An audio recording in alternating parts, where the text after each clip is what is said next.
Olá, a TV Justiça transmite agora a sessão de julgamentos da Subseção 2, especializada em dissídios individuais do TST. Você vai acompanhar um resumo da sessão e conferir o que foi destaque na pauta do tribunal.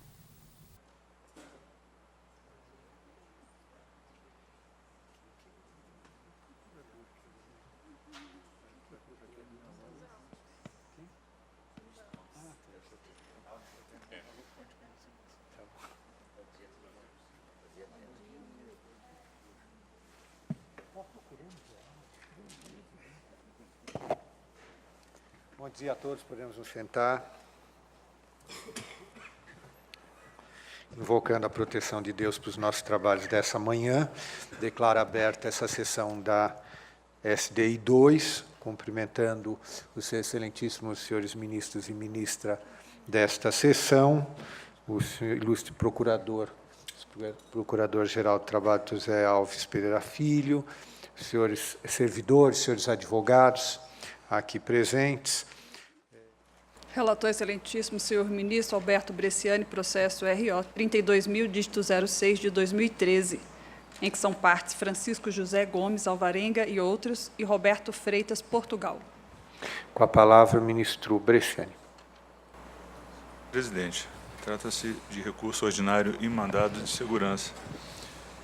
Francisco José Gomes Alvarenga e outros impetram mandado de segurança contra atos da meritíssima juíza da 14ª Vara do Trabalho de Vitória, pelo qual, nos autos da reclamação trabalhista, declarou a nulidade do processo eleitoral, determinou o afastamento da diretoria e decretou a intervenção judicial no sindicato da categoria profissional, dentre outras medidas de urgência. O Pleno do Tribunal Regional da 17ª Região negou provimento ao agravo regimental interposto, mantendo a decisão monocrática pela qual o desembargador relator indeferiu a petição inicial e extinguiu o mandado de segurança sem resolução do mérito.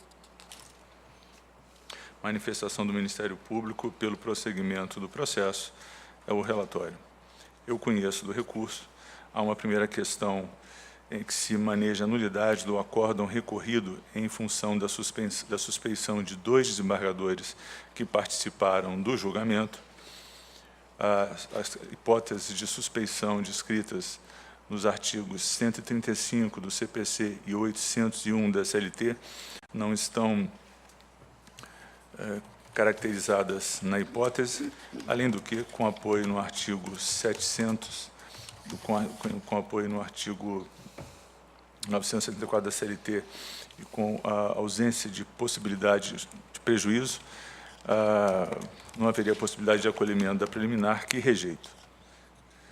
A nulidade do acórdão recorrido por negativa de prestação judicional, o rito assim percorrido admite ampla devolutividade nos termos do artigo 515 caput e parágrafo 1º do CPC, razão pela qual rejeito também é preliminar. No mérito, eleição sindical, nulidade de processo eleitoral, ordem de afastamento da diretoria e intervenção no sindicato da categoria.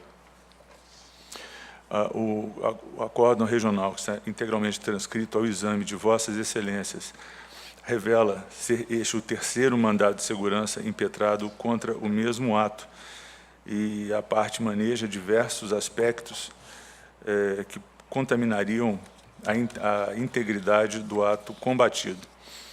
Nos 2 últimos mandados de segurança, no anterior e no presente, a Corte Regional se calcou, sobretudo, na necessidade de ampla dilação probatória para entender impossível o fluxo do mandado de segurança. A parte se insurge contra a decisão, afirma que produziu a prova pré-constituída necessária, aponta e reitera as irregularidades que entende presentes nas premissas que levaram à prolação do ato atacado, pedindo, portanto, a reforma da decisão regional que extinguiu o processo sem resolução de mérito. Na hipótese dos autos, incide a compreensão da Corte no sentido do cabimento de medidas em rito ordinário capazes de combater a ilegalidade apontada, não só pela via do recurso ordinário, mas eventualmente também pela via da correição parcial, que já foi manejada nos autos da reclamação trabalhista originária, embora não com objeto no ato atacado, a correção dizia respeito à suspeição levantada em relação à magistrada de primeiro grau. E, por outro lado, de fato, a complexidade dos fatos, conforme narrados na inicial, exigiria, sim, ampla dilação probatória, não só por parte do impetrante, mas com a dificuldade da ausência de contraditório na via percorrida, que dificultaria também, por um outro quadro, a produção de provas pelos terceiros eventualmente interessados. Por isso, senhor presidente, em rápido resumo, posso depois esclarecer melhor com relação ao voto, a proposta segue no sentido da rejeição das preliminares e por que se negue provimento ao recurso ordinário no mérito. Perfeito. Doutor Celso.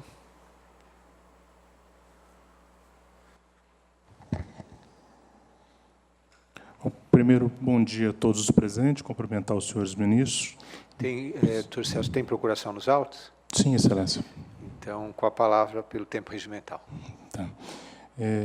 Bom, primeiramente, em relação à preliminar de suspeição dos desembargadores, tem-se que faz-se necessário uma análise mais aprofundada, porque desse mesmo processo houveram 2 outros desdobramentos recursais para o Tribunal Regional, uma exceção de suspeição e uma correição parcial. Em ambos, 2 desembargadores, 3 desembargadores, na realidade, se deram por suspeitos para participar dos julgamentos. Um deles, o filho dele, o escritório do filho dele advoga no processo a favor de uma das chapas contrárias. O outro é uma desembargadora egressa da carreira advocatícia. Ela é ex-sócia da advogada de uma outra chapa que participou do processo também. Então, por evidência, são suspeitos, tanto são que se deram por suspeitos nos outros recursos egressos da mesma ação primária. Então, estranha nessa Corte Superior não ser reconhecida essa preliminar, que de forma tão clara e tão presente já no processo foi demonstrada. Foi demonstrada no sentido de que, pelo mesmo motivo, esses próprios desembargadores já se deram suspeitos em outras ações conexas. Bom, a preliminar, no entender desse causídico, precisa ser acolhida.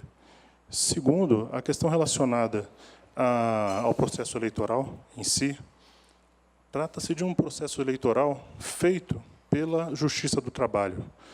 As partes, diante de uma divergência da diretoria anterior, recorreram à Justiça do Trabalho para a realização das eleições para uma diretoria sindical.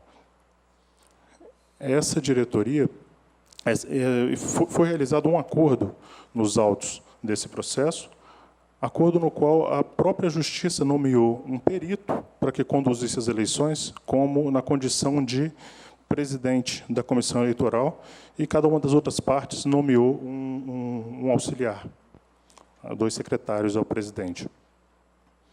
Essas eleições custaram aos cofres do sindicato R$40 mil, aproximadamente. Despesas com perito, despesas com peritos auxiliares, e com cédulas, material gráfico e etc. E, simplesmente, a magistrada resolveu pela anulação de tudo. Depois, logo a seguir a apuração dos votos, que foi feita, inclusive, na sede da Justiça do Trabalho, do Espírito Santo, no auditório, com presença pessoal da magistrada, auxiliou na contagem dos votos. Digo porque eu também estava presente a esse ato.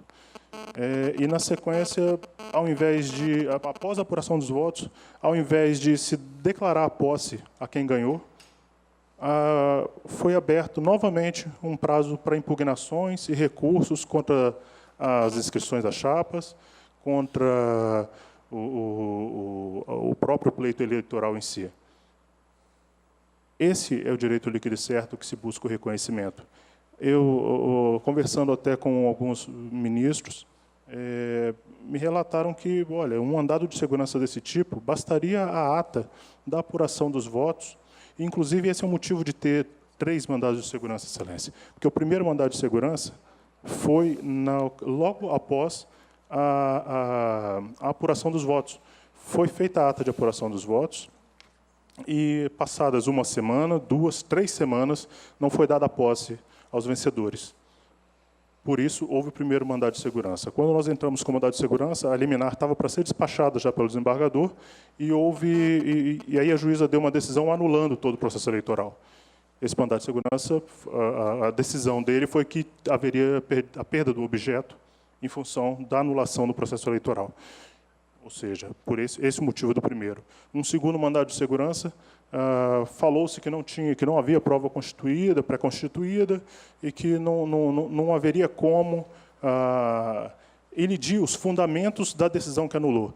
Observem que havia desse mandado de segurança, o objetivo desse mandado de segurança é combater e comprovar que os fundamentos da decisão que anulou esse processo eleitoral estão equivocados.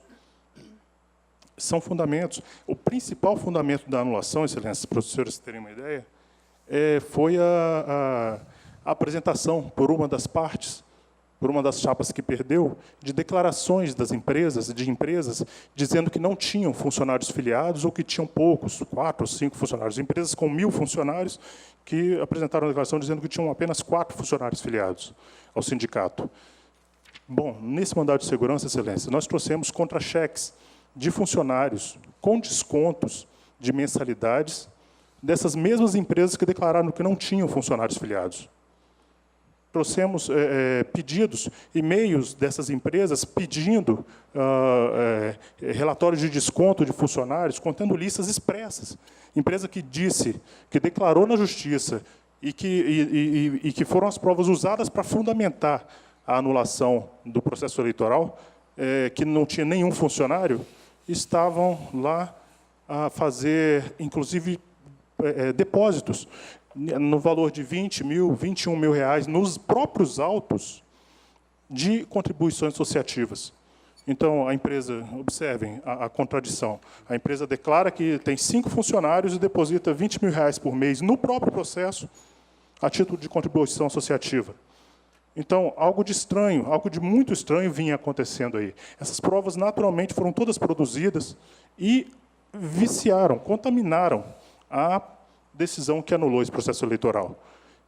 Fora isso, o que aparentemente sensibilizou a magistrada de piso foi a série de acusações que foram feitas. Só, Excelências, que é um detalhe. Essas acusações estão há 1 ano e 4 meses sendo apuradas e nada, nem sequer um inquérito administrativo, civil ou criminal existe em desfavor dos vencedores da chapa. Ou seja, nada foi provado.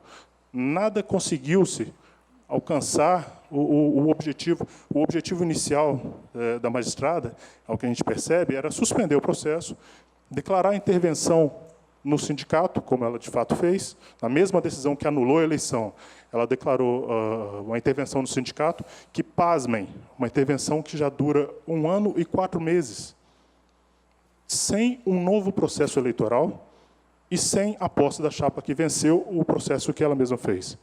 Então, a situação ficou suspensa, para que se apurassem provas que pudessem realmente elidir o direito de posse dessa chapa. E nada foi alcançado. Agora, é importante relatar que a categoria dos vigilantes do Espírito Santo vem sendo a principal prejudicada nessa situação. Um sindicato que não tem uma diretoria ativa, que não busca os direitos dos trabalhadores, ele é acéfalo, ele não funciona, ele não atende ao princípio constitucional que rege a matéria. Os sindicatos, constitucionalmente, eles têm vedação expressa à intervenção do poder público. A intervenção estatal nos sindicatos fere frontalmente a Constituição. Como que nós vamos, Excelências, aceitar que uma chapa regularmente eleita, num processo eleitoral feito pela Justiça, oneroso, a um alto custo, através de custas de peritos, etc. E agora nós vamos dizer à categoria que, olha, a Justiça gastou esses R$40 mil de vocês, mas a eleição está invalidada e nós não vamos dar posse à chapa que vocês escolheram, apesar de não ter nenhum indício de fraude no processo eleitoral. Indícios de votos fraudados, absolutamente nada. O perito atesta, a todo momento no processo, a lisura das eleições, a lisura com que foi feito o processo eleitoral. Então, aqui, excelências, mais do que a matéria técnica, mais do que os preceitos técnicos de um recurso ordinário do mandado de segurança, aqui a gente está buscando a defesa do direito da categoria de ser representada. Nós estamos lá no Espírito Santo com empresas que estão, por exemplo... Só alerto, Vossa Senhoria tem mais 1 minuto para concluir. Perfeito, excelência. Há empresas, por exemplo, que fizeram demissão de mais de 300 funcionários no Estado e resolveram pagar parcelado em 4 vezes a rescisão deles, e não pagaram sequer a primeira parcela. E isso já passa de mais de 90 dias. Há empresas que retiraram, por exemplo, o acesso dos vigilantes a um colete à prova de bala. Empresas que trabalham com vigilância ostensiva na área de eucalipto e celulose. Os vigilantes, inclusive, houveram 2 assassinatos de vigilantes recentemente no Estado, exatamente desses que estão sem os coletes à prova de bala. As agruras que a categoria vem sofrendo, e sempre que buscam ao sindicato, não encontram o interventor, que, inclusive, é interventor mais de uns 3 ou 4 sindicatos, em que, inclusive, é irmão de uma desembargadora do próprio Tribunal Regional, e, simplesmente, a Justiça não se movimenta. Simplesmente, o processo de primeira instância, excelências, se movimenta há 1 ano e 4 meses simplesmente para a expedição de alvarás de honorários periciais. Isso eu estou falando, e é o que se relata no próprio processo. Se qualquer de Vossas Excelências for olhar no processo, nos autos principais, esse é o andamento. E a categoria precisa de uma resposta. A resposta não veio pelo regional, o regional fecha as portas para a gente, diz que não tem provas e nem avalia as provas que foram produzidas. Seu tempo já está esgotado. Só concluindo, excelência. E nem avalia as provas que foram produzidas, e agora o que a gente pugna é que realmente esse Tribunal Superior faça uma análise mais precisa dessa situação. Desculpa pelo excesso, excelência. Muito obrigado. Ministro Alberto. Presidente, como antes relatei, o mandado de segurança se volta contra ato da meritíssima juíza da 14ª Vara do Trabalho de Vitória, que, nos autos da reclamação trabalhista, declarou a nulidade do processo eleitoral, determinou o afastamento da diretoria e decretou a intervenção sindical no sindicato da categoria profissional Sindiceg, dentre outras medidas de urgência. De fato, a consulta ao andamento do processo principal, senhor presidente, no site do TRT de origem, revela um procedimento já de longa duração, estampado em 33 páginas. Isso revela a complexidade do caso, efetivamente. Ocorre que o mandado de segurança é medida excepcional, por isso dita heróica, que exige prova pré-constituída e que não se substitui a providências possíveis em rito ordinário, até porque, como de clara sabença, rejeita a produção probatória, rejeita o amplo contraditório como exige e assegura a Constituição em qualquer processo judicial. Talvez o estranhamento se afaste porque fica claro para mim que não se decide com base em conjecturas e suspeições, senhor presidente, com relação à primeira questão posta.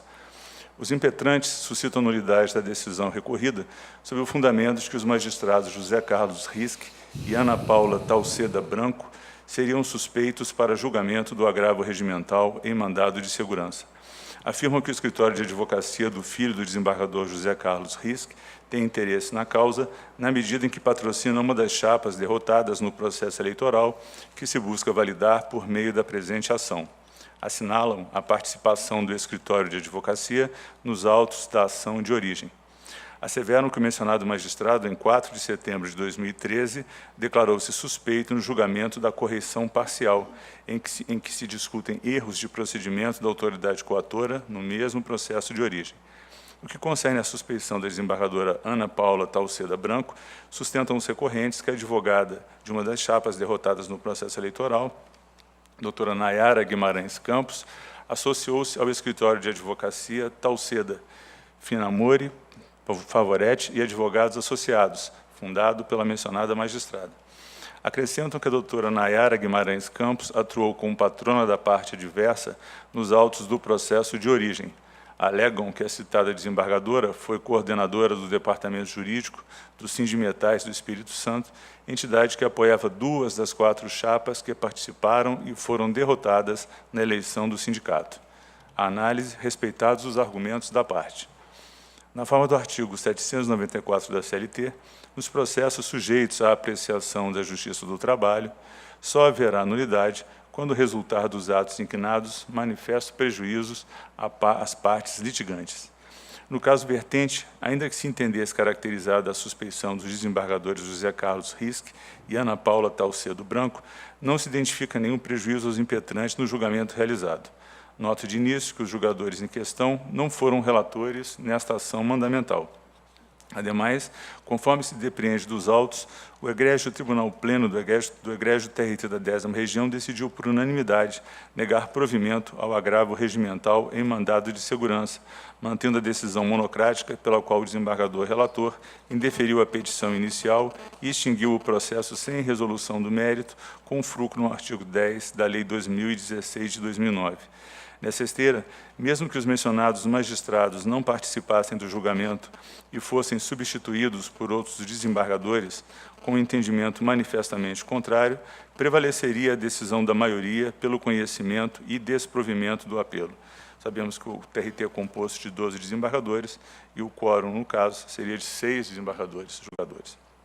Ainda que assim não fosse, registro que o Instituto da Suspeição visa assegurar que a demanda seja julgada por juiz imparcial no exercício de suas funções. As hipóteses de suspeição encontram-se previstas no artigo 135 do Código de Processo Civil, que assim dispõe. Artigo 135. Reputa-se fundada a suspeição de parcialidade do juiz quando 1. Amigo íntimo ou inimigo capital de qualquer das partes. 2. Alguma das partes for credora ou devedora do juiz, de seu cônjuge ou de parentes destes, em linha reta ou na colateral até o 3º grau. 3. Herdeiro presuntivo, donatário ou empregador de alguma das partes. 4. Receber dádivas antes ou depois de iniciado o processo, aconselhar alguma das partes acerca do objeto da causa ou subministrar meios para atender às despesas do litígio. 5. Interessado no julgamento da causa em favor de uma das partes. Parágrafo único. Poderá ainda o juiz declarar-se suspeito por motivo íntimo. Por sua vez, a CLT disciplina o Instituto da Suspeição no artigo 801, cuja redação é a seguinte. Artigo 801. O juiz, presidente ou vogal é obrigado a dar-se por suspeito e pode ser recusado por alguns dos seguintes motivos em relação à pessoa dos litigantes: inimizade pessoal, amizade íntima, parentesco por consanguinidade ou afinidade até o 3º grau civil, interesse particular na causa.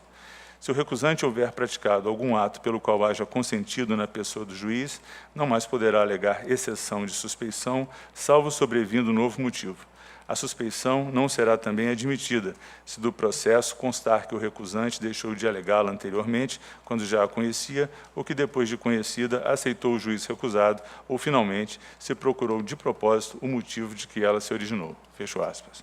No caso em apreço, observo que os recorrentes não se desincumbiram de comprovar o enquadramento da hipótese nas situações previstas nos mencionados dispositivos legais.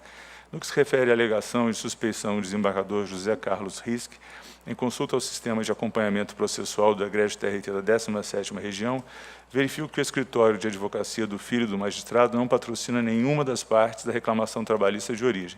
Ademais, ao contrário do que alegam os recorrentes, a certidão de folhas 3.446 revela que o mencionado desembargador sequer esteve presente na sessão em que julgados os agravos regimentais interpostos nos autos da correção parcial número 23.079. Por outro lado, não há nos autos elementos de prova apto a evidenciar a atual participação da desembargadora Ana Paula Talceda Branco no escritório de advocacia, ao qual vinculada a doutora Nayara Guimarães Campos. Registre-se que a alegação de que a magistrada atuou no escritório de advocacia que patrocina o reclamado ora litisconsorte, nos autos da reclamação trabalhista de origem, bem como o fato de ter ingressado no quadro do egrégio TRT da 17ª Região em vaga destinada à advocacia, por si só, não ensejam a sua suspeição. Além disso, é incontroverso o fato de que a participação como coordenadora do Departamento Jurídico do Sindimetais do Espírito Santo ocorreu antes de sua nomeação como desembargadora do egrégio TRT da 17ª Região. Nessa esteira, não evidenciada a ligação dos magistrados com as partes da presente demanda, tampouco comprovado interesse no julgamento da causa, impossível o acolhimento da arguição de suspeição suscitada pelos impetrantes. O caso, insisto, não autoriza a decisão por presunção ou com esteio em conjecturas. Por isso, rejeito a arguição. Com relação à nulidade do acórdão recorrido por negativa de prestação jurisdicional, reitero a força do artigo 515 caput e parágrafo 1º do CPC para a hipótese. Com relação ao mérito, a decisão regional, que transcrevo na íntese, faz as seguintes conjecturas. Em apertada síntese, sustentam os impetrantes que a decisão teria como fundamento 4 questões de fato, conforme explicitado por este relator em decisão de mandado de segurança impetrado anteriormente e julgado extinto sem resolução do mérito. Quais sejam? 1. A exclusão do candidato Marcelo Souza Nunes, componente da chapa 1, integrada pelos aqui impetrantes, sem a exclusão de toda a chapa. 2. O fato do candidato à presidência do sindicato, senhor Francisco José Gomes Alvarenga, ter participado como presidente da Comissão Pró-Fundação de Sindicatos de Categoria Diversa da sua. 3. Recebimento de salários pagos pelas empresas empregadoras dos integrantes da chapa vencedora, senhores Francisco José Gomes Alvarenga e Claudinei Bicário, em período que seus trabalhos de contrato de trabalho estariam suspensos em decorrência de atividade sindical. 4. Fraude na lista de sindicalizados aptos a votar no pleito eleitoral. Alego ainda que, como motivação suplementar, as eleições teriam sido anuladas em decorrência de supostos atos de improbidade praticados pelos senhores Laelson Bicário e Fábio Henrique Rocha, candidatos pela chapa vencedora, quando de sua atuação na diretoria do sindicato. Prossegue a Corte. Em primeiro lugar, insta a considerar que este é o terceiro mandamus ajuizado pelos impetrantes, tendo o primeiro mandamus sido distribuído pelo ao meritíssimo desembargador Lino Faria Petelinkar e o segundo distribuído à relatoria daquele que redige o acórdão. No segundo writ impetrado e atuado sob o número 26.087, prolatei a seguinte decisão, dizia o relator. Faço extratos da decisão que está transcrita na íntegra. A primeira das razões postas era de que a petição inicial não enfrenta todos os fundamentos adotados pela decisão hostilizada. Pelo que se observa da respeitável decisão impugnada, 4 foram os motivos que levaram à nulidade da eleição, os motivos já antes descritos. Não há qualquer impugnação precisa e fundamentada sobre os 3 primeiros motivos. Prossegue o relator, mais à frente. A segunda razão pela inadmissibilidade do presente recurso heróico está na impossibilidade de dilação probatória nesse procedimento especial. Com efeito, para a completa análise da causa de pedir relacionada ao vício na listagem apresentada pela chapa vencedora, haveria a necessidade de dilação probatória. Mais à frente. Também não se poderia admitir writ porquanto, além de anular a eleição pelos 4 motivos acima declinados, a respeitável decisão atacada também decretou a intervenção na administração do sindicato por ato de improbidade de 2 integrantes da chapa vencedora. O mandado de segurança, diz o acórdão, não tocou no assunto. Mais à frente, não cabe mandado de segurança quando a matéria a ser tratada desafia dilação probatória. Prossegue. Com base em dispositivo, a doutrina e a jurisprudência pacificaram o entendimento de que a decisão que indefere a iniciação do mandado de segurança ou extingue o processo sem resolução do mérito não faz coisa julgada material, mas apenas formal, preclusão máxima, podendo a parte ajuizar nova demanda, visando a análise do mérito. Assevera o acórdão. A repropositura não é admitida de forma automática, devendo implementar-se o requisito faltante que ocasionou a extinção do processo. Continua. No writ tombado sob o número 26.087, entendeu-se que a ação não seria passível de análise no seu mérito por 2 motivos. Os impetrantes não atacaram 3 dos fundamentos que embasaram a decisão prolatada pela meritíssima autoridade coatora, os demais fundamentos demandariam dilação probatória, o que se mostra inviável na presente demanda. Prossegue ainda. Conforme explicitado acima, a decisão prolatada no MS 26.087, o segundo impetrado, teve como fundamento a inexistência de impugnação de 3 dos fundamentos utilizados na decisão da meritíssima autoridade coatora, assim como impossibilidade de dilação probatória para análise de outros 2 fundamentos. Ora, na inicial da presente demanda, os impetrantes parecem querer sanar o primeiro vício, pois impugnam aqueles fundamentos não atacados no writ anterior, o que possibilitaria, a priori, a análise do mandamos. Contudo, parece-me intransponível o segundo vício. Isso porque os autores, no remédio heróico, em análise, discutem novamente questões de fato, tentando dar-lhes uma roupagem de questões de direito. Verifica-se que, mais uma vez, os impetrantes alegam que os documentos juntados aos autos comprovariam que as declarações apresentadas pelas empresas e que serviram de base para a prolação da decisão da meritíssima autoridade coatora estariam equivocados. Assim, vislumbra-se uma mera reiteração da ação nesse aspecto, sem que os autores saneassem o vício da impossibilidade de que, no mandado de segurança, haja dilação probatória. Prossegue mais à frente. Por essa razão, que na decisão prolatada no writ anterior, consignei expressamente que a simples alegação de que as declarações prestadas pelas empresas seriam inverídicas não seria suficiente para afastar a decisão prolatada pela meritíssima autoridade coatora, uma vez que seria necessária a produção de prova a fim de verificar a que título teriam sido feitos os depósitos que os impetrantes alegam ter como base as mensalidades descontadas dos trabalhadores sindicados. Peço vênia para colacionar a parte que tratou da questão em comentário.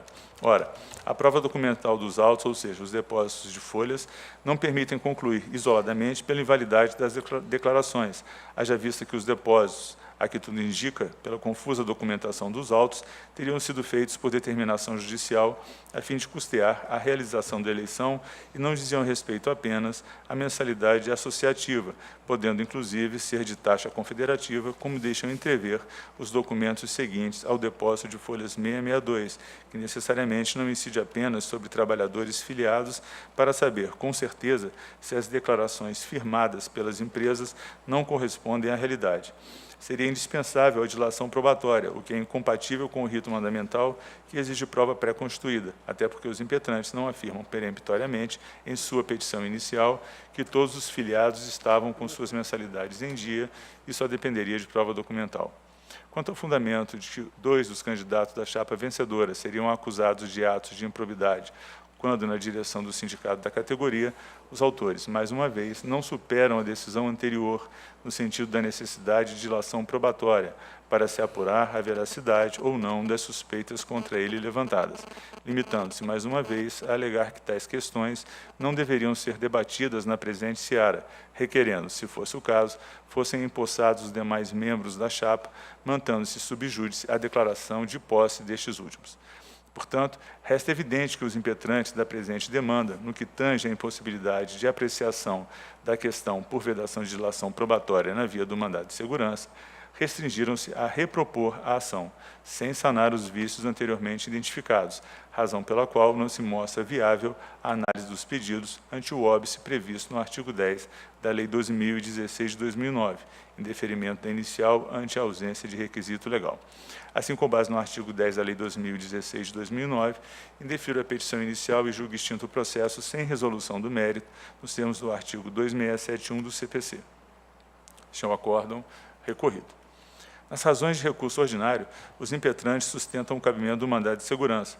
Acrescentam que, em atenção à impossibilidade de dilação probatória pela via estreita do mandado de segurança, apresentaram prova pré-constituída dos fatos que alegam a lisura do procedimento que elegeu para a diretoria do Sindiceg a chapa que integram.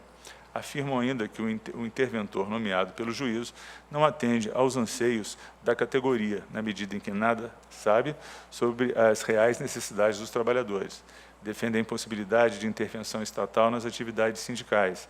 Alegam que a anulação da eleição afasta dos trabalhadores o direito de escolha de sua liderança.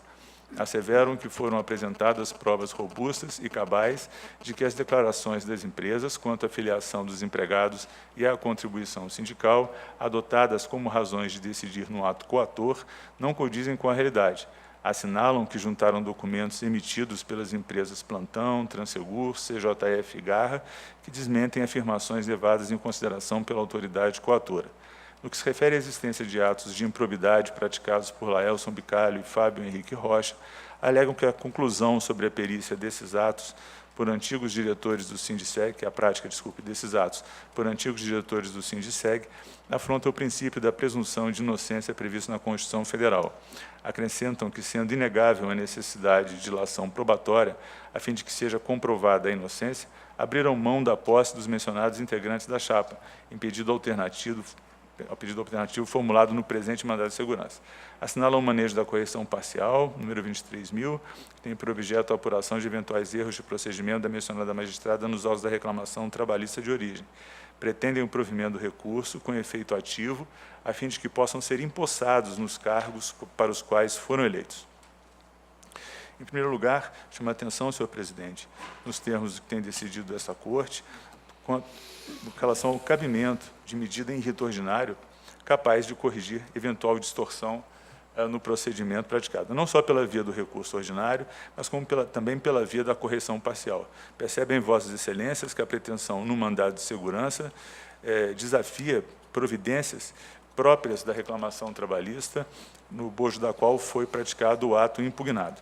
Essa primeira observação traz à lume a compreensão da OJ 92, da SDI 2 desta Corte, assim como a súmula 267 do Supremo Tribunal Federal.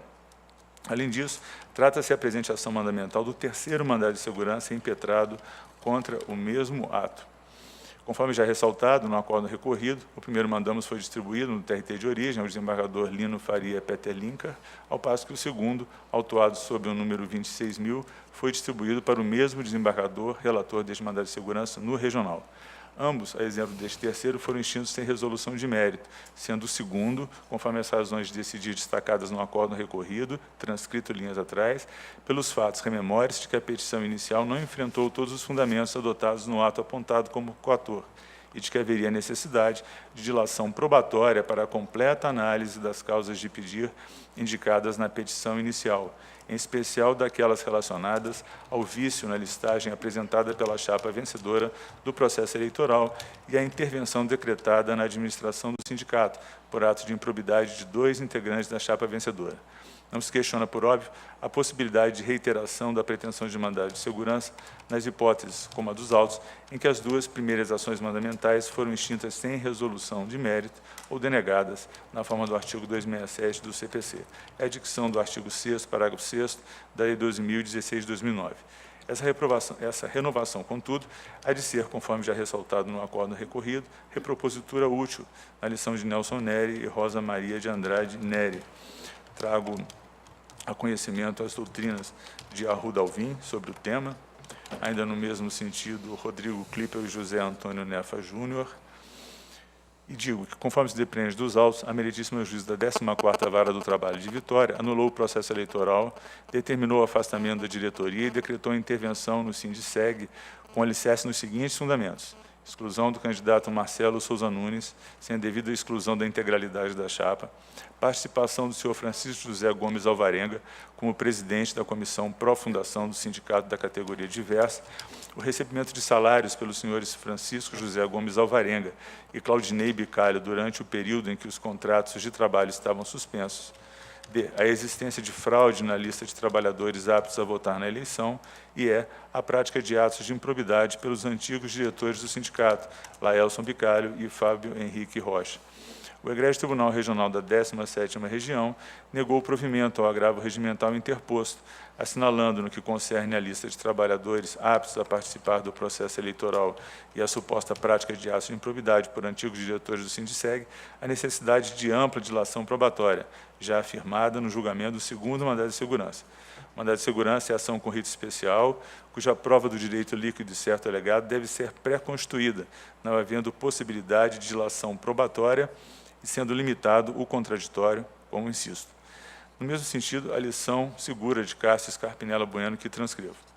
Na hipótese dos autos, os recorrentes pretendem afastar a veracidade das decisões prestadas pelas empresas nos autos do processo de origem, em especial quanto à filiação de empregados e o pagamento das respectivas mensalidades associativas, requisitos de aptidão para o voto na eleição sindical. Admitem que cada empresa realizava o lançamento de descontos a título de mensalidade sindical de forma distinta nas folhas de pagamento dos empregados. Nessa esteira, mostra-se clara a necessidade de confronto entre as provas documentais produzidas na reclamação trabalhista e as apresentadas com a inicial neste mandado de segurança. Não há dúvidas de que, para chegar à conclusão de que não são verdadeiras as afirmações prestadas pelas empresas na reclamação trabalhista, no sentido de que não possuíam empregados vinculados ao Sindiceg, bem como quanto à destinação de eventuais descontos em folha, seria necessária ampla dilação probatória. Ademais, quanto às suspeitas de prática de atos de improbidade pelos senhores Laelson Bicário e Fábio Henrique Rocha, os próprios recorrentes convergem com o entendimento adotado pela Egrégio Regional quanto à necessidade de dilação probatória, folhas 3.210. É evidente que os impetrantes pretendem discutir, em sede de mandado de segurança, fatos que levariam, na sua conclusão, à cassação da decisão que anulou a eleição e determinou o afastamento da diretoria e a intervenção no Sindiceg, demandando ampla dilação probatória, cognição profunda, contraditório, que não se compatibilizam com a via estreita do mandado de segurança. A decisão pretendida substituiria a decisão em via ordinária. Por qualquer ângulo que se analise a questão, a complexidade de toda a conjuntura, já declarada desde a decisão proferida no segundo mandado de segurança, não permite a reiteração da medida. Diante da necessidade de dilação probatória, é flagrante o descabimento do mandado de segurança, situação que desafiou o indeferimento liminar da petição inicial, nos termos do artigo 10 da Lei 2016 de 2009. Por isso, senhor presidente, senhora ministra e ministros, por todo exposto, eu mantenho o meu voto no sentido de negar provimento ao recurso ordinário. Pergunto se há divergência. Senhor presidente, eu requero vista Ministro regimental Cláudio. destes autos, vista regimental destes autos, e gostaria de notas só da sustentação oral, porque o ministro Bresciani leu o voto, não precisaria, claro, Perfeito. notas taquigráficas do voto de Sua Excelência, mas eu gostaria da sustentação oral. Então, vista regimental, ministro Cláudio Brandão, com notas da sustentação oral. Nesse voto participou o ministro Fernando, porque não estava presente ainda o ministro Emanuel Pereira, que agora chega para nosso gáudio. Senhor presidente, eu peço notas também. Então, notas também para a ministra Adelaide. Nós vamos votar agora um impedimento, que é do ministro Emanuel, né? E contamos ainda com o beneplácito do ministro Fernando Eisono, comparecendo e compondo o quórum da sessão. Relator excelentíssimo, senhor ministro Emanuel Pereira, processo RO 10.167, dígito 02, de 2013, em que são partes Tecnoguarda, Vigilância e Transporte de Valores, LTDA, e Francisco Ronaldo Souza Silva. Impedida a excelentíssima senhora ministra Adelaide Miranda Arantes. Então, com a palavra, ilustre relator. Muito bem. É o 10.167. 10.167, presidente. Está na preferência, presidente? É. Ótimo. Só... não, na verdade, ministro Emanuel, como é impedimento, só para nós podermos liberar o ministro Fernando Ono. Sim. Então está na planilha. E, já fizemos uma homenagem aí ao novo conselheiro do CNJ, que Vossa Excelência estava participando da posse. É verdade, presidente. Eu agradeço a paciência de Vossa Excelência e da sessão pela essa breve ausência. Mas justificadíssima. Mas é uma obrigação de pai. Justificadíssima. De estar presente, eu agradeço as palavras carinhosas que Vossa Excelência disse a respeito da família, né? Incluindo aí o meu homenagem filho. a pai e filho. Muito obrigado. 10.167, dígito 2. Exatamente. Muito bem. Aqui um recurso ordinário em mandado de segurança, interposto pela litisconsorte passiva necessária à decisão que concedeu a segurança pleiteada. Tem uma preliminar, senhor presidente, de perda de objeto suscitada de ofício. que eu digo que o ato impugnado por meio da presente ação mandamental consiste em indeferimento do pedido de execução provisória e a determinação para aguardar o julgamento de agravo de instrumento em recurso de revista. Todavia, sobreveio o trânsito em julgado da decisão proferida na fase de conhecimento, após denegado o seguimento ao respectivo agravo de instrumento em recurso de revista no âmbito do TST, com a respectiva baixa dos autos à origem. Assim, resta, senhor presidente, senhores ministros e senhora ministra, esvaziado o objeto da presente ação mandamental, porque superado o próprio ato impugnado, além do que fica viabilizado o início da execução em caráter definitivo. Não há qualquer utilidade na manifestação desta Corte, no presente caso, sobre a matéria à hora suscitada. Tal fato acarreta em superveniente ausência de interesse jurídico a ser tutelado, ensejando a extinção do processo. E o voto, senhor presidente, vai no sentido de conhecer do recurso ordinário e extinguir o processo sem exame do mérito por perda de objeto, nos termos do artigo 267, inciso 6º do CPC. Pergunto se há divergência. Não havendo-se de si, nos termos do voto do relator, e o ministro Fernando fica liberado com os nossos agradecimentos. Obrigado. Continuo à disposição da sessão, presidente. Com licença, peço licença para me retirar. Relator, excelentíssimo senhor ministro Emanuel Pereira, em que é revisor, excelentíssimo senhor ministro Alberto Bresciani. Processo ação rescisória 2.072.606, dígito 55, de 2009, em que são partes Banco do Brasil S.A. e Domingos Bortotti. Com a palavra, o ministro Emanuel. Senhor presidente, senhores ministros, aqui cuida-se de ação rescisória, pretendendo desconstituir acórdão da 4ª turma do TST. O processo me foi distribuído em maio de 2014 com a instrução já finalizada, senhor presidente. Tem uma preliminar de extinção sem resolução do mérito, que digo eu que no acordo apontado como rescindendo, não se apreciou o mérito da controvérsia instalada na reclamação trabalhista, restringindo-se ao exame dos pressupostos extrínsecos de admissibilidade do recurso de revista, concluindo-se pelo seu não conhecimento por irregularidade da representação processual. Assim, formou-se apenas a coisa julgada formal. Não se tratando de uma decisão de mérito, revela-se juridicamente impossível a pretensão do seu corte rescisório, impondo-se a extinção do processo sem resolução de mérito por ausência de condição da ação. Por esses fundamentos, senhor presidente, eu estou extinguindo o processo sem resolução de mérito. Há também ainda um pedido de condenação do autor em multa e em indenização por litigância de má-fé que eu estou rejeitando. O voto vai no sentido de extinguir o processo sem resolução do mérito, indeferir o pedido de multa e indenização por litigância de má-fé formulado pelo réu em contestação, restituindo o depósito prévio ao autor e condenando-o ao pagamento de honorários advocatícios arbitrados em R$ 1.000, custas pelo autor. É o voto, presidente. Ministro Bresciani é o revisor. Já concordando. Doutor Jairo. Procuração dos autos, somente o registro da presença. Então, é feito o registro, pergunto se há divergência. Não havendo-se decidido nos termos do voto do relator. Vamos para o próximo.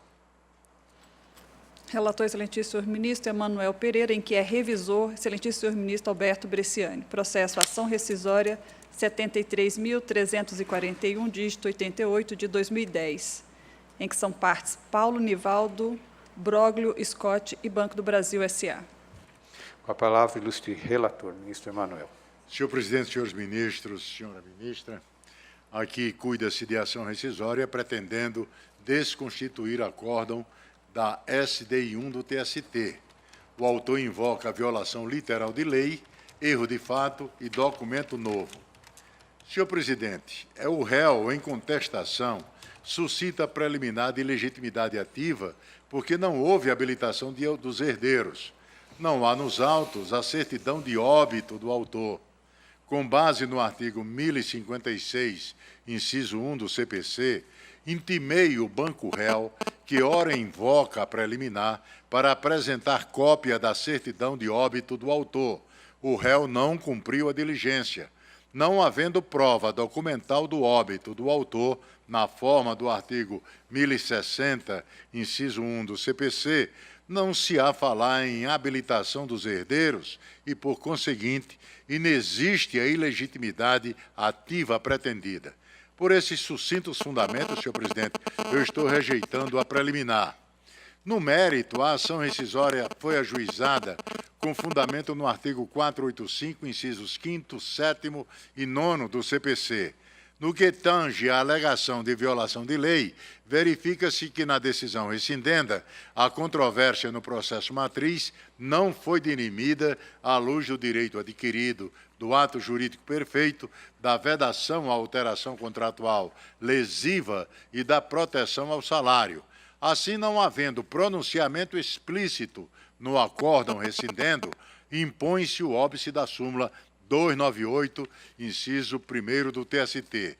Quanto à invocação de erro de fato, no processo matriz, houve severa controvérsia e expresso pronunciamento na decisão rescindenda sobre o fato do qual se alega erro, de modo que não o pedido de corte rescisório esbarra no óbice da OJ 136 da SDI 2. Por derradeiro, senhor presidente, também não logra êxito a alegação de documento novo. Se o documento novo, reputado novo, não possui habilidade para alterar o resultado do julgamento obtido no processo matriz, como no caso em exame, não se há falar em corte rescisório com base no artigo 485, 7º do CPC. Por esses fundamentos, senhor presidente, eu estou julgando a ação rescisória improcedente. E o voto vai no sentido de rejeitar a preliminar suscitada em contestação, julgar a pretensão desconstitutiva improcedente, deferindo os benefícios da assistência judiciária gratuita ao autor, arbitrando honorários advocatícios em R$ 1.000, com amparo no artigo 20, parágrafo 4º do CPC, dos quais fica isento a postulante, custas no importe de R$ 600 pelo autor, que também está isento. Esse é o voto. Ministro Bresciani, como revisor. De acordo, presidente. Então, vamos ver, doutora Silvia. Com procuração nos autos, peço uso da palavra, excelência. Pelo tempo regimental, lhe é concedida a palavra. Digno ministro-presidente, digna ministra Adelaide, dignos ministros, digno representante do Ministério Público, estimados servidores, estimados colegas e demais presentes. O autor não vai aqui repetir sustentação já feita com relação a essa matéria, em respeito a vossas excelências, que já conhecem o seu teor.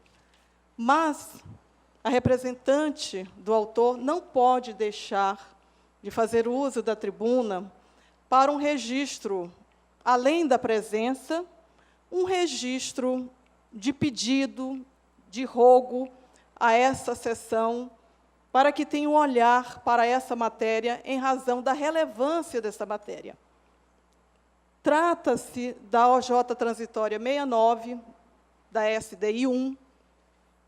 O autor reconhece, digno relator, os estreitos limites da ação rescisória, a despeito de sustentar a possibilidade de veiculação da ação por violação clara ao direito adquirido, mas o registro que se quer fazer agora, dignos ministros, é no sentido de que essa matéria seja revista pela relevância da matéria. Vejam bem, vossas excelências, que a Lei 13.015/14, de iniciativa deste tribunal, aparelha o Tribunal Superior do Trabalho de instrumentos para que a uniformização de jurisprudência nos TRTs seja, de fato, efetivada, parágrafo 3º do artigo 896 da CLT, renovado com previsão de que essa uniformização seja feita. Vejam bem esse caso, ministros. essa matéria, ela jamais subiria ao TST, ela jamais seria objeto de incidente de uniformização de jurisprudência, porque ela já se encontrava e ela já se encontra pacificada no TRT da 10ª região.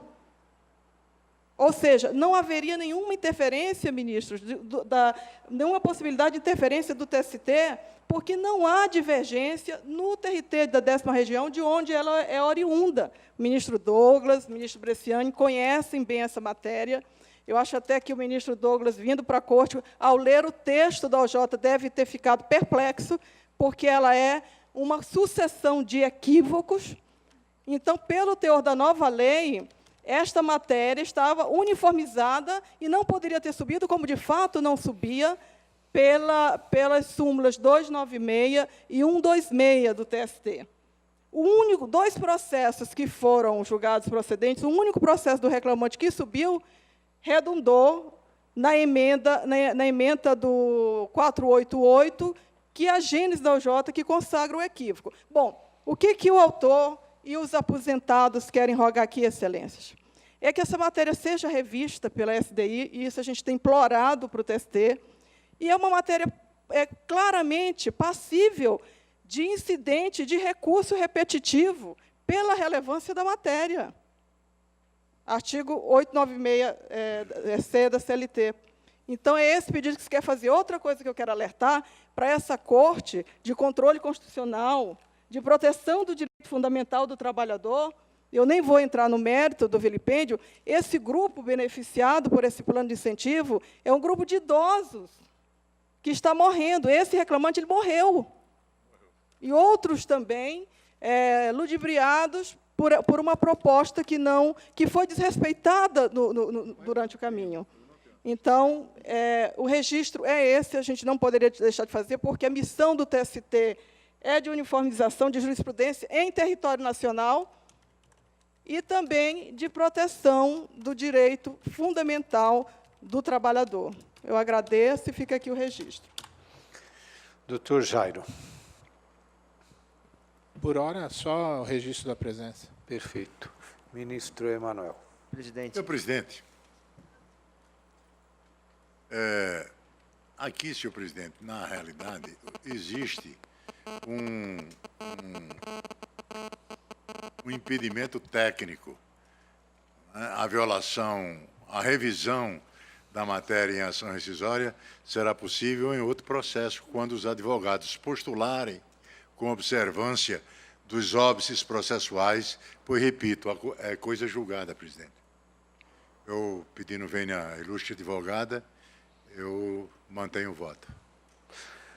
Pergunto se há divergência, ministro. Eu não tenho Cláudio. divergência em relação ao voto, ministro Emanuel, até porque a matéria já é conhecida, mas aqui é uma questão processual que precisa ser resolvida, que o reclamante faleceu. O autor da ação, havia essa dúvida mais dita para os advogados da tribuna, faleceu. Se falecimento houve, há que se regularizar a situação processual, inclusive para ver quem representa o espólio, para otorgar mandato ao advogado que sustenta a tribuna, porque nem mandato mais há. Então, eu, com a devida vênia do ministro relator, quanto ao mérito, repito, não tenho nenhuma dúvida, mas apenas para que se regularize o processo, eu proponho que se suspenda o processo, habilite-se a parte, inclusive nos autos, até para que haja novo julgamento, porque nem mandato há, se, como foi dito na tribuna, morreu a parte, o caso de suspensão processual para que seja regularizada a relação processual. E o interessante é que... Ministro Emanuel. Como diz o ministro Brandão, a parte morreu, foi aberto prazo para que a parte apresentasse o atestado de óbito para comprovar o óbito, e não foi feito. Não, mas aí foi dada a oportunidade ao réu. É o autor que tem que ser, diante do fato, que tem que provar que, efetivamente, está regular a situação processual. Eu já intimei, ministro Brandão, as partes, e ninguém trouxe prova que houve morte. Então, para mim, não há documento que comprove o óbito de réu ou autor. Perfeito, não existe. Não há dúvida, mas da tribuna foi informado agora. Então, é um fato pretérito, que é um fato processual que deve ser. Concordo com Vossa Excelência. Acho até lamentável que os advogados não tenham feito a prova diante do fato tão relevante para o processo. Mas já que agora é informado a tribuna, em 2012... O que eu pergunto à doutora Silvia, então, o autor faleceu no curso do processo. Faleceu e houve um pedido de habilitação do espólio. Então, teria que fazer a diligência, ministro Emanuel. Vossa Excelência abriu prazo, pediu para que fosse... Sim. E não houve... Dei 10 dias, senhor presidente. E o artigo 1066 do CPC, inciso 1, diz que qualquer parte pode requerer habilitação. Não houve nenhuma das partes trouxe ao processo a prova do falecimento. Então... Ou seja, a diligência foi feita, e presidente. não se respondeu a tempo e modo. Não, presidente. De qualquer forma, o resultado final já se sabe qual que é. Presidente, mas não há nem mandato nos autos advogados que estão da tribuna. Porque o mandato tem que ser tinha o mandato do momento em que foi constituído. Há o mandato, sim, Excelência. Pelo antigo falecido, presidente, que o falecimento é causa de cessação do mandato. Ipso facto. O mandato existiu no momento da Constituição. Perfeito. E a doutora Silvia está aqui representando.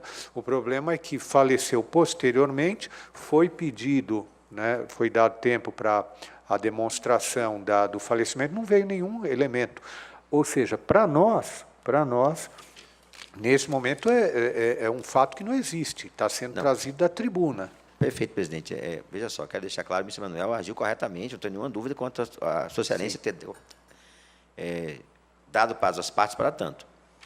Mas o fato foi noticiado a contestação, ok. Da tribuna, o advogado confirma o falecimento em 2012. Então, a meu sentir, a Corte tomou conhecimento agora de um fato pretérito que provoca, de imediato, mudança em relação ao processual até que seja ratificada, inclusive para o toque de novo mandato advogada, já que a morte do doutor Gante causa a extinção do mandato.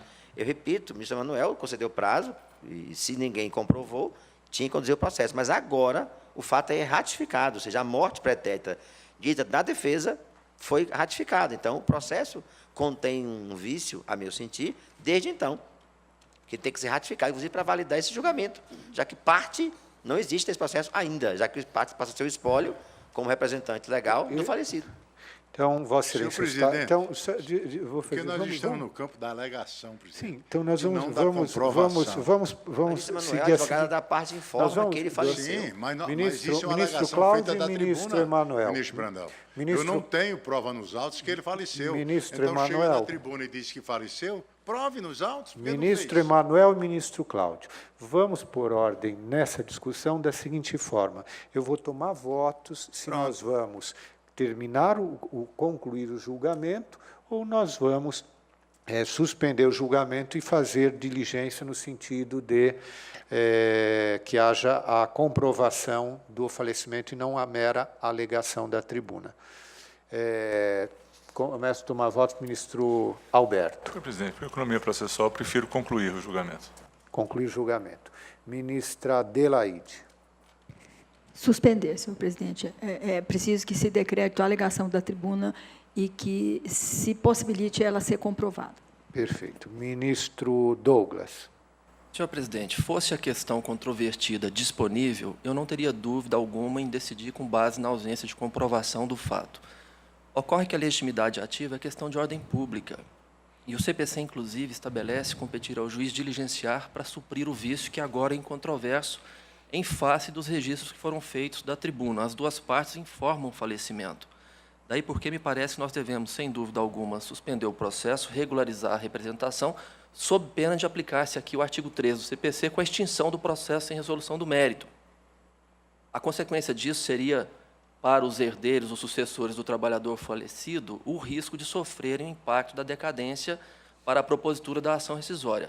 Mas, volto a dizer, a matéria é de ordem pública e, por isso, penso conveniente, oportuno, necessário suspender o processo para regularização, inclusive porque a morte faz cessar a própria eficácia do mandato concedido pelo trabalhador falecido. Então, voto com a devida vênia pela diligência.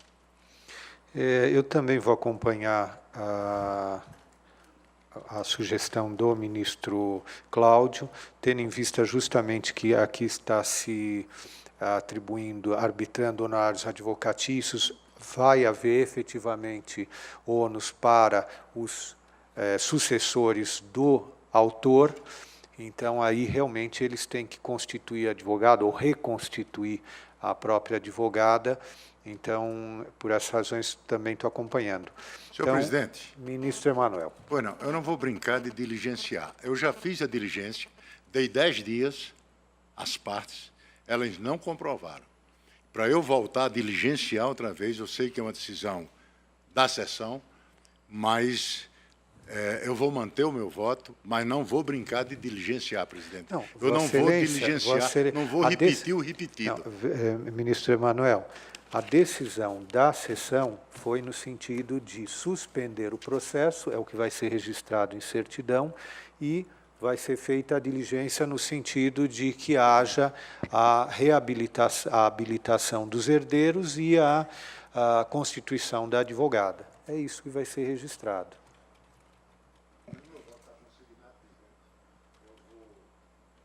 O ministro Brandão faz a diligência e passa a seu processo. Eu não vou repetir o repetido. Ministro Emanuel, do ponto de vista regimental, tratando-se de preliminar, Vossa Excelência continua como relator. Então, já tive esse constrangimento em outros processos. Compreendo perfeitamente o sentimento de Vossa Excelência. Sim. Sobre esse assunto. Agora, ministro Emanuel. Mas se a parte ficar silente, eu volto para mais 10 dias. Senhor presidente. Ministro Emanuel, é uma decisão da sessão. Pois é, presidente, mas eu então vou averbar a suspeição nesse processo. Eu saio do processo. Ministro Alberto. Senhor presidente, é só comentar que, na verdade, a decisão é da subseção e poderia constar de uma vez da ata a determinação da subseção, não necessariamente do relator. Sim, mas o que eu digo é que Sua Excelência continua como relator. Ele não precisaria voltar para o relator fazer isso. Perfeitamente, pode constar da ata, da certidão, e a própria secretaria já procede a intimação. A intimação, perfeitamente. Acho uma solução salomônica.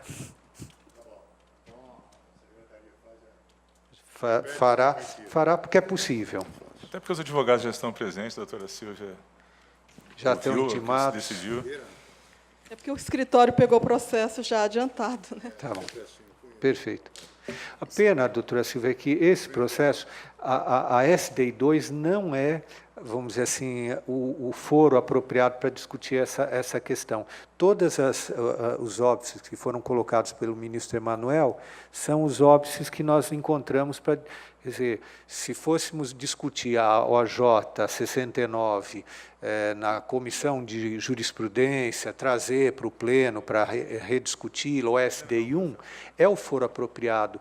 Aqui, por violação literal de dispositivo legal, é difícil. Então, aqui nós estamos mantendo, aqui, sob aparelhos, um determinado paciente que já está na UTI. Mas, então, se decide nesses termos. Ministra Adelaide. Notas degravadas. Notas taquigráficas, a ministra Adelaide. Então, próximo.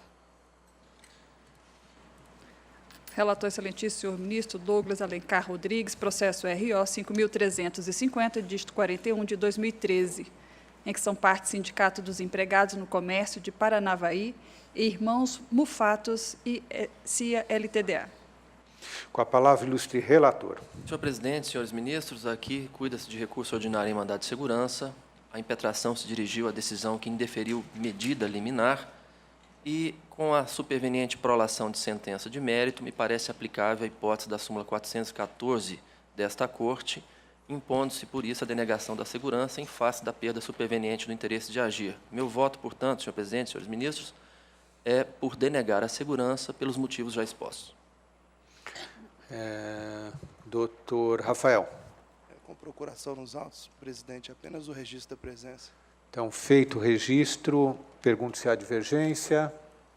Não havendo-se decidido nos termos do voto do relator. Próximo. Relator excelentíssimo, senhor ministro Cláudio Brandão, processo RO 10.031, dígito 70, de 2013, em que são partes Célio Gris e Banco do Brasil S.A. Com a palavra, ilustre relator. Presidente, senhores ministros, senhora ministra, a preferência é pelo recorrido, me limitarei à conclusão. se necessário for, fazer esclarecimentos. Estou negando provimento, presidente. A matéria envolveria rediscussão quanto aos critérios fixados pelo juiz, pela decisão rescindenda, quanto a arbitramento e valor de danos morais e materiais decorrentes desse trabalho. Matéria encontra obstáculos no 410 do TST, nego provimento ao recurso ordinário, se necessário for, fazer esclarecimento, senhor presidente, senhores ministros, senhora ministra. Doutor Jairo, então, só o registro. E eu, juntada do instrumento de Então, mandato. juntada de procuração e feito o registro. Pergunto se há divergência. Não havendo-se decidido, nós temos o voto do relator. Próximo. Relator, excelentíssimo senhor ministro Douglas Rodrigues, processo RO 100.027, dígito 41, de 2013, em que são partes Carlos Roberto Alves da Silva e Santa Zita Transportes Coletivos LTDA. Com a palavra, ilustre relator. Senhor presidente, senhores ministros, recurso ordinário em ação rescisória. A matéria debatida diz respeito à configuração ou não de prescrição em face da superveniência de aposentadoria por invalidez. A tese defendida pelo autor está assentada em violação de diversos preceitos legais e constitucionais, fundamentalmente artigo 7º, inciso 29 da Constituição, artigos 198 e 199, inciso 1 do Código Civil. Ainda os artigos 468 e 475 da CLT. Estou observando, senhor presidente, senhores ministros, após, obviamente, conhecer do recurso, uma vez atendidos os pressupostos que lhes são próprios, que não houve na decisão recorrida pré-questionamento, enfrentamento da questão à luz dos artigos 468 e 475, ambos da CLT. Ainda destaco que os preceitos do Código Civil referidos não foram vulnerados, haja vista que a matéria relativa à suspensão do fluxo prescricional pela superveniência da aposentadoria por invalidez já é objeto de pacificação na jurisprudência desta Corte, precisamente a OJ 375 da SBDI 1, sinaliza em sentido contrário. E acrescento que não há qualquer registro na decisão rescindenda em torno da impossibilidade de o autor procurar bater as portas do Poder Judiciário para combater a lesão que afirma ter sofrido, daí porque, não divisando qualquer violação legal, e ainda por não reconhecer prequestionada parte das teses postas nas razões da pretensão rescisória, voto pelo conhecimento e desprovimento do recurso em síntese ao voto, senhor presidente. Doutor Alfredo. Com procuração nos autos, só registro, excelência. Então, feito o registro, pergunto se há divergência. Não havendo-se decidido, nós temos o voto do relator. Tem mais? Pode perguntar. Relator, excelentíssimo senhor ministro Emanuel Pereira, processo RO 21.696, dígito 08 de 2013, em que são partes Semeato S.A., Indústria e Comércio e outra, e José Vilmar Marcarini. Com a palavra, o ilustre relator, ministro Emanuel. Senhor presidente, aqui um recurso ordinário interposto em face do acórdão do TRT da 4ª Região, em que é negado provimento ao agravo regimental interposto pela autora da ação rescisória e mantida a decisão da desembargadora relatora em que indeferida a petição inicial. Na hipótese, senhor presidente, restou indeferida a petição inicial da ação rescisória antes da concessão de prazo à parte autora para emenda. Considerando a inteligência do artigo 284 do CPC e a jurisprudência desta subseção, eu concluo pelo provimento do apelo. Eu cito no corpo do meu voto, senhor presidente, precedentes da minha relatoria e dos ministros José Simpliciano e Aloísio Corrêa da Veiga. E o voto vai no sentido de conhecer do recurso ordinário e, no mérito, dar-lhe provimento para determinar o retorno dos autos ao Tribunal Regional do Trabalho de origem, para que, após ser concedido prazo para a parte autora emendar a petição inicial, prossiga no julgamento da ação rescisória como entender de direito. Este é o voto, senhor presidente. Doutor Bruno. Procuração nos autos, registro da presença. Está feito o registro, pergunto se há divergência. Não havendo-se decidido, nós temos o voto do relator. Relator, excelentíssimo senhor ministro Cláudio Brandão, processo RO 260, dígito 63 de 2013, em que são partes Construtora Tenda S.A. e Ivonilton Mascarenhas Pereira. Com a palavra, ilustre relator. Senhor presidente, senhor ministro, senhores ministros, senhora ministra, trata-se de ação rescisória em que se discute basicamente ao reconhecimento de relação de emprego e, portanto, se alega violação de literal disposição de lei e forma de cálculo de comissões, e se alegou violação dos artigos 442, 443, 466 e 608 da CLT, 128, 355, 359 e 460 do CPC. A pretensão recursal está sendo desprovida, senhor presidente, por entender que a matéria fundamentalmente envolve valoração probatória por parte do magistrado, que proferiu a decisão, e revisão de matéria fática, obstáculo este na súmula 410 do TST. Basicamente, a discussão se prende ao fato de que, segundo o qual, melhor dizendo, as comissões deveriam ser calculadas sobre determinado valor e não sobre outro utilizado pelo magistrado para tanto.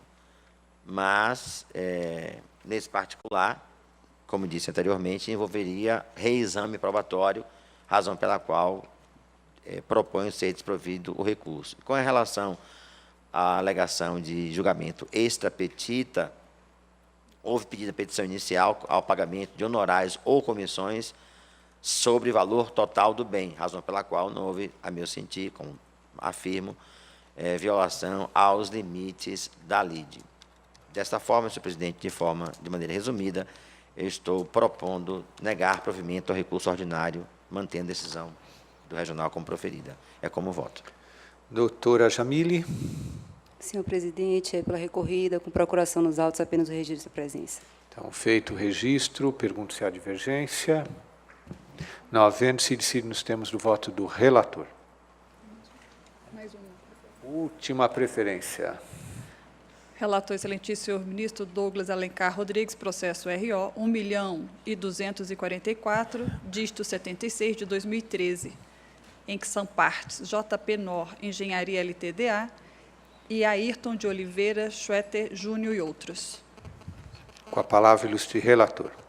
Senhor presidente, senhora ministra, senhores ministros, cuida-se aqui de recurso ordinário em mandado de segurança, em que a impetrante postula a expedição de certidão positiva de débitos trabalhistas com efeito de negativa.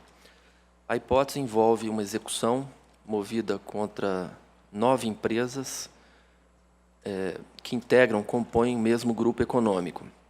A empresa, uma delas, garantiu a execução por meio de fiança, carta de fiança bancária, opôs embargos à execução, postulando a sua exclusão da lide. Os embargos foram julgados improcedentes, sobreveio agravo de petição, que foi desprovido, ainda recurso de revista, cujo processamento foi denegado, na sequência um agravo de instrumento que ainda se encontra pendente de exame no âmbito desta Corte. Paralelamente, a empresa que garantiu a execução, a empresa cujo nome, vou só localizar aqui, presidente, Poarri Tecnologia Limitada, suscitou um conflito de competência perante o Superior Tribunal de Justiça e lá obteve uma decisão liminar, relator o ministro Sidney Benetti, determinando a paralisação de várias ações trabalhistas, execuções trabalhistas, em que esta empresa Poarri, não sei se a pronúncia correta é essa, passou a figurar no polo passivo. Há uma decisão do juízo cível da 32ª Vara da capital de São Paulo, reconhecendo a inexistência de qualquer responsabilidade dessa empresa Poarri Tecnologia Limitada pelos débitos trabalhistas das demais empresas que figuram na execução originária em razão de suposta composição societária, ou suposta formação de grupo econômico. Eu estou, senhor presidente, senhora ministra, senhores ministros, considerando que o debate estabelecido em juízo aqui, na Justiça Comum, no Superior Tribunal de Justiça, pela empresa Poarri Tecnologia, pode levar à sua exclusão da lide e, consequentemente, fazer cessar a eficácia da garantia do juízo por meio da carta de fiança bancária. E essa circunstância traz à consideração a diretriz já consagrada no âmbito desta Corte, na súmula 128, segundo a qual o depósito recursal efetuado por litigante passivo que postula a sua exclusão da lide não aproveita aos demais litisconsortes. Então, senhor presidente, senhores ministros, eu não estou divisando aqui o direito líquido e certo à emissão da certidão referida, e, por isso, estou votando pelo desprovimento do recurso ordinário aviado. Em síntese, é esse o teor do voto, senhor presidente. Doutor Luiz Paulo. Senhor presidente, eu peço o uso da palavra. Tem procuração nos autos? Perfeito. Então, pelo tempo regimental. Bom dia, excelentíssimo senhor presidente, excelentíssimo senhor relator, excelentíssima senhora ministra Adelaide, demais ministros, membros do Ministério Público. Senhor presidente, os fatos foram muito bem colocados, de uma forma muito clara. É uma execução que envolve 9 empresas solidariamente condenadas e há uma garantia total, até em valor superior ao valor já liquidado em execução por essa empresa, Poirri, que fez essa garantia. E, de fato, a Poirri pleiteia no processo a sua exclusão. Exclusão essa que, no âmbito do processo trabalhista, sempre foi negado, há hoje pendente um agravo de instrumento em recurso de revista, mas decisão do TRT, mantendo-a no polo passivo, de forma que o processo, esse processo que nós estamos discutindo, ele encontra-se devidamente garantido. Então, o que se traz aqui a ponderação do colegiado se não seria uma demasia exigir, dentro de um processo já integralmente garantido, que as 9 empresas prestassem individualmente a mesma garantia para fazer benefício da certidão positiva com efeitos negativa. Nós transformaríamos aqui, então, uma obrigação, esse processo aqui atualizado é cerca de 700 mil, vezes 9, teríamos aí quase 7 milhões de reais garantidos de uma execução de 700 mil. Então, o que se pretende aqui argumentar é que a situação atual do processo é de garantia integral. E se considerarmos aqui a fotografia do processo nesse momento, é de garantia e nada impediria, portanto, a concessão da certidão em favor da hora recorrente JPNOR. Se, por acaso, na eventualidade dessa empresa Poirri se beneficiar da exclusão e a garantia dela, de alguma forma, for suprimida do processo, aí sim estaremos numa situação de negativização. Mas o momento atual é uma situação de garantia. E eu, inclusive, cito aqui a própria inteligência da resolução do TST, que regulamenta a questão desses dados no BNTT, que diz no seu parágrafo 5º do artigo 3º, sempre que houver modificação das informações descritas nos demais incisos, atualizar-se-ão os dados do Banco Nacional de Devedores Trabalhistas. Ou seja, se porventura no futuro houver alguma modificação, aí sim passa a negativar a empresa. Mas nesse momento não há nada que justifique essa negativização, pelo qual, data máxima vênia da posição levantada pelo relator, entende-se sim haver o direito líquido e certo pela concessão da certidão. Então, com essas considerações, se pede o provimento do seu recurso ordinário com as devidas vênias e agradeço a atenção. Ministro Douglas. Senhor presidente, 2 brevíssimas observações. A primeira é para dizer que não se está afirmando a necessidade de que todas as 9 empresas garantam a execução. Direito líquido e certo pressupõe incontrovérsia sobre a base fática que o impetrante afirma constituir o direito que entende violado por ato arbitrário, de autoridade, enfim. Aqui a discussão estabelecida diz respeito à existência ou inexistência de uma garantia válida, suficiente, que possa levar à expedição da certidão. Como eu disse, a garantia não foi feita por uma das empresas que, incontroversamente, compõem o grupo econômico e que não pretende a sua exclusão da lide. Ao revés, aqui a única empresa que garantiu a execução já teve afirmada a sua condição de ilegitimidade pelo juízo civil da 32ª Vara da cidade de São Paulo, e essa situação, a meu juízo, não autoriza, não faz configurado de forma inequívoca, cristalina, o direito líquido e certo da impetrante à expedição da certidão que pretende. Volto a dizer que a matéria atrai a inteligência da súmula 128 e, por isso, não vejo como prover o recurso ratificando o voto já proferido. Pergunto se há divergência. Não havendo se decide nos termos do voto do relator. Agradeço. Vamos a... Tem 2 vistas, né? Então, há 2 vistas regimentais, vão ser apregoadas agora.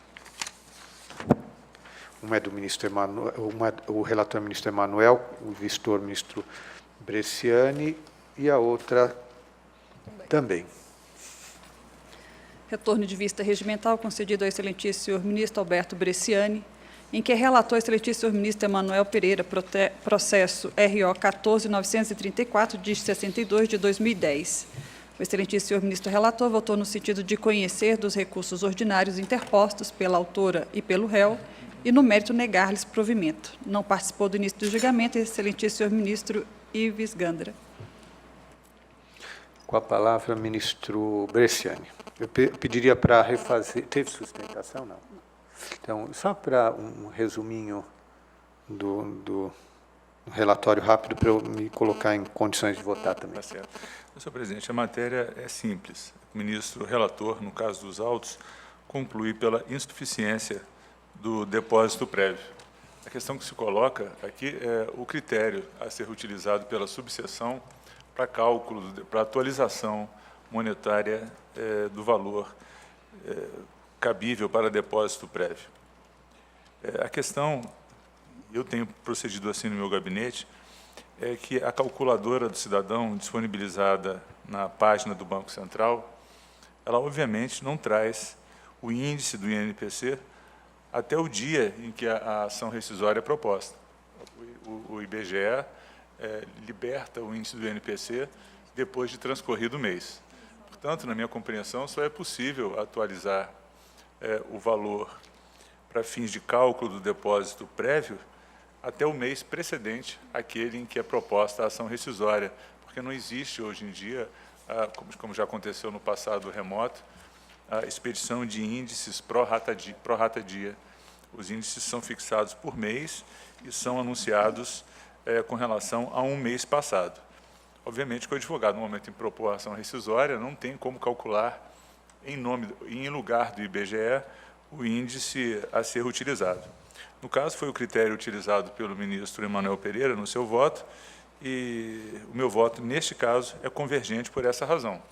Eu tenho praticado a atualização deste modo, pela calculadora do cidadão, no Banco Central, utilizando o índice do mês precedente àquele em que é proposta a ação rescisória, porque foi o último divulgado. O último divulgado. Isso. E por isso eu convirjo com o voto do eminente relator.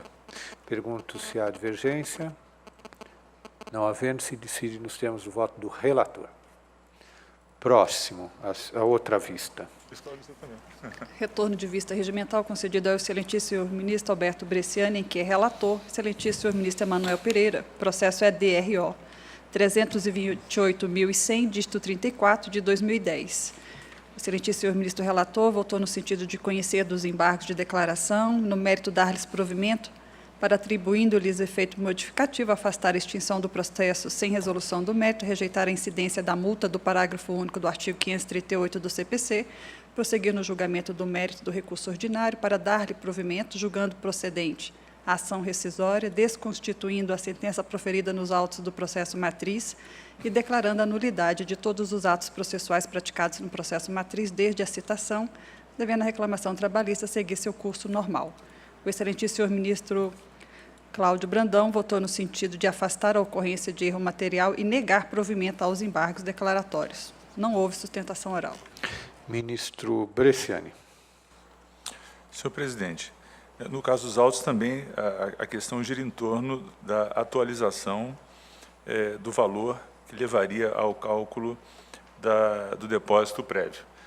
Neste processo, eu fiz uma pequena ressalva em relação ao voto do eminente ministro Emanuel Pereira.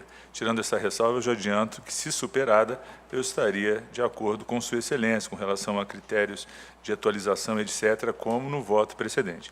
É que, neste processo, a parte interpôs contra o acórdão agravo regimental, que foi recebido como embargos de declaração. Nesse agravo regimental, não houve insurreição com relação à forma de cálculo do valor que levou ao depósito recursal. A parte sustenta aspectos pertinentes à sua condição de beneficiária da justiça gratuita. A doutrina tem compreendido que erros de cálculo, expressamente menciona Rangel Dinamarco, com relação à escolha de índice de correção monetária em vez de outro, não constitui erro passível de correção ex officio na via dos embargos de declaração. Aqui eu trago a doutrina pertinente. Isso constituiria erro iudicando, não erro material capaz de ser corrigido via embargos de declaração. Por isso, por esta razão, eu acompanharia o ministro Cláudio Mascarenhas Brandão, negando provimento por este fundamento aos embargos de declaração. Se superada a questão, eu acompanho o ministro Emanuel com relação aos demais tópicos. Ministro Emanuel, com a palavra. Senhor presidente, no caso, como a parte interpôs o agravo regimental dentro do prazo previsto para manejo dos embargos de declaração, é possível receber o agravo como embargos de declaração com amparo no princípio da fungibilidade recursal. Eu ressalto, senhor presidente, que tanto os declaratórios como o agravo regimental constituem medidas processuais de recorribilidade interna, ou seja, mesmo tribunal, e mais que isso, destinam-se ao mesmo órgão julgador, no caso a SDI 2. Em verdade, a aplicação do princípio da fungibilidade, no caso, comunga com o disposto na súmula 421, segundo a qual os embargos de declaração pretendendo efeito modificativo devem ser recebidos como agravo, por força do princípio da fungibilidade.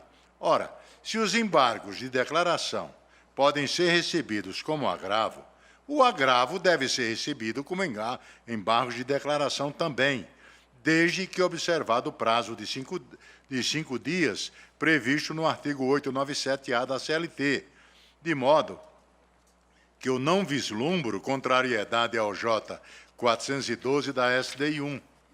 Cabe aqui, senhor presidente, a aplicação da teoria do duplo sentido vetorial, digo melhor, teoria do duplo sentido vetorial, a qual é sistematicamente enunciada por Cândido Rangel Dinamarco nos seguintes termos, abro aspas, não há fungibilidade em uma só mão de direção. Em direito, se os bens são fungíveis, isso significa que tanto se pode substituir um por outro, como o outro por um. Fecho aspas. Portanto, senhor presidente, senhores ministros, insisto, se esta Corte admite recebimento de embargos de declaração como agravo regimental, com base na súmula 421, pela via de mão dupla que norteia a fungibilidade, não há que se admitir o recebimento de agravo como embargo de declaração, mas, por óbvio, tão somente na hipótese de o agravo ter sido manejado dentro do prazo de 5 dias previsto para os declaratórios. Conferir a nomenclatura processual prevalência sobre o fato e o direito material debatido no processo, importa encaminhar na contramão da teoria geral do processo moderno, cabendo destacar... Ministro Emanuel, só uma sugestão. Me parece que o ministro Bresciani ele só está divergindo de Vossa Excelência num aspecto, de considerar essa questão do depósito prévio como passível de ser corrigido em embargos declaratórios sobre o enfoque de erro material. Me parece que foi só esse aspecto. Eu queria confirmar, ministro Alberto, porque no resto Vossa Excelência está convergindo. Convergindo com tudo.